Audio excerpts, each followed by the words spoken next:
बिस्मिल्लाहिर्रहमानिर्रहीम। अस्सलाम वालेकुम viewers, welcome to my YouTube channel. Viewers कैसे हैं आप? उम्मीद करता हूँ आप ठीक होंगे।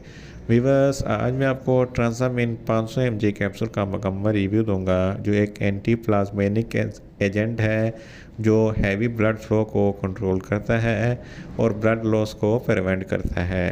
ट्रांसामिन कैप्सूल को किन कंडीशन में इस्तेमाल किया जाता है, इसके फ़ायदे और नुकसान क्या हैं, इसके कॉन्ट्राइंडिकेशन क्या हैं, ये सब कुछ मैं आपको वीडियो में बताऊंगा।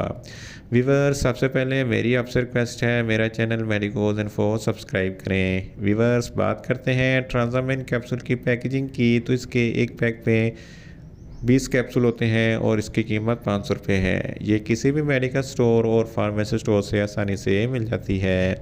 व्यूवर्स अब बात करते हैं ट्रांसामिन कैप्सूल की फार्मूलेशन की, तो इसकी फार्मूलेशन में ट्रांसैक्सामेनिक एसिड 500 mg होता है और ये 250 mg की स्ट्रेंथ में भी दस्तियाब होता है। ये एक एंटी प्लाज्मेनिक एजेंट होता है जो हैवी ब्लड फ्लो को कंट्रोल करता है और ब्लड लॉस को प्रिवेंट करता है। व्यूवर्स अब बात करते हैं ट्रांसामिन कैप्सूल का सही तरीका इस्तेमाल और खुराक की। तो ट्रांसामिन कैप्सूल हैवी ब्लीडिंग के दौरान दिन में 2 कैप्सूल इस्तेमाल कर सकते हैं, यानी कि एक कैप्सूल सुबह और एक कैप्सूल शाम इस्तेमाल कर सकते हैं। और नॉर्मल ब्लीडिंग के दौरान दिन में एक कैप्सूल एक मरतबा इस्तेमाल कर सकते हैं, या आप अपनी कंडीशन या डॉक्टर की हिदायत के मुताबिक भी इस्तेमाल कर सकते हैं।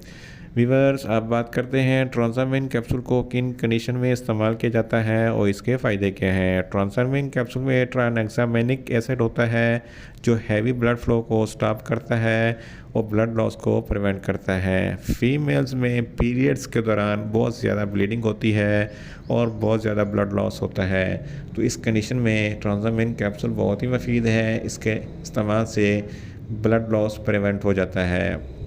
इसके अलावा हेमरेज के दौरान बहुत ज़्यादा ब्लीडिंग होती है, ये एक एंटी हेमरेज एजेंट है। इसके इस्तेमाल से हेमरेज के दौरान ब्लीडिंग स्टॉप हो जाती है। इसके अलावा ऑपरेशन के दौरान या बाद में बहुत ज़्यादा ब्लीडिंग होती है, तो ट्रांसामिन कैप्सूल के इस्तेमाल से ब्लीडिंग स्टॉप हो जाती है। इसके अलावा दांतों की सर्जरी के बाद बहुत ज़्यादा ब्लीडिंग होती है, तो इस कंडीशन में भी ट्रांसामिन कैप्सूल बहुत ही मुफीद है। अगर आपके नाक या कान से बहुत ज़्यादा ब्लीडिंग होती है, तो इस कंडीशन में भी ट्रांसामिन कैप्सूल बहुत ही मुफीद है। हीमोफीलिया एक ऐसा मर्ज़ है जब हीमोफीलिया वाले मर्द को या औरत को या चोट लग जाए तो बहुत ज़्यादा ब्लीडिंग होती है और ब्लीडिंग स्टॉप नहीं होती, तो इस कंडीशन में भी ट्रांसामिन कैप्सूल बहुत ही मुफीद है। इसके इस्तेमाल से ब्लीडिंग स्टॉप होती है और ब्लड लॉस को प्रिवेंट होती है।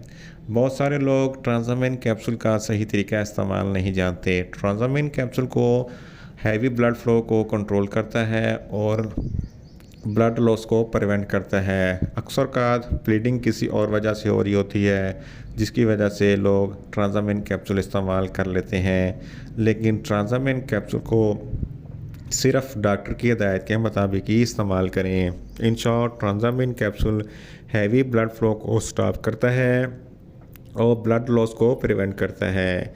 व्यूअर्स अब बात करते हैं ट्रांसामिन कैप्सूल के नुकसानात की, तो इसके इस्तेमाल से आपको कुछ मामूली से नुकसानात हो सकते हैं, जैसा कि आपको न्यूज़िया हो सकता है, आपको वॉमिटिंग हो सकती है, आपका मैदा अपसेट हो सकता है और आपको चक्कर आ सकते हैं। व्यूअर्स अब बात करते हैं ट्रांसामिन कैप्सूल के कॉन्ट्राइंडिकेशन की, तो हाइपर सेंसिटिविटी वाले लोग ट्रांसामिन कैप्सूल का इस्तेमाल ना करें। प्रेग्नेंट ख़वातीन और ब्रेस्ट फीडिंग ख़वातीन ट्रांसामिन कैप्सूल का इस्तेमाल ना करें या सिर्फ डॉक्टर की हिदायत के मुताबिक ही इस्तेमाल करें। और दिल के अमराज वाले फ़र्द भी ट्रांसामिन कैप्सूल का इस्तेमाल ना करें और जिगर के अमराज वाले फ़र्द भी ट्रांसामिन कैप्सूल का इस्तेमाल ना करें। व्यूअर्स ये था ट्रांसामिन कैप्सूल का मुकम्मल रिव्यू। उम्मीद करता हूँ मेरी ये वीडियो आपको अच्छी लगेगी। मेरी वीडियो को ज़्यादा से ज़्यादा लाइक करें, शेयर करें और कमेंट्स करें। और मेडिसिन के मतलब इन्फॉर्मेटिव वीडियो के लिए मेरा चैनल मेडिकोज इन्फो सब्सक्राइब करें और साथ पे लगे बेल आइकन को लाजमी प्रेस करें, ताकि मेरी हर नई वीडियो आप तक बर वक्त पहुँच सके। मिलते हैं एक नई इन्फॉर्मेटिव वीडियो के साथ। अल्लाह हाफिज़।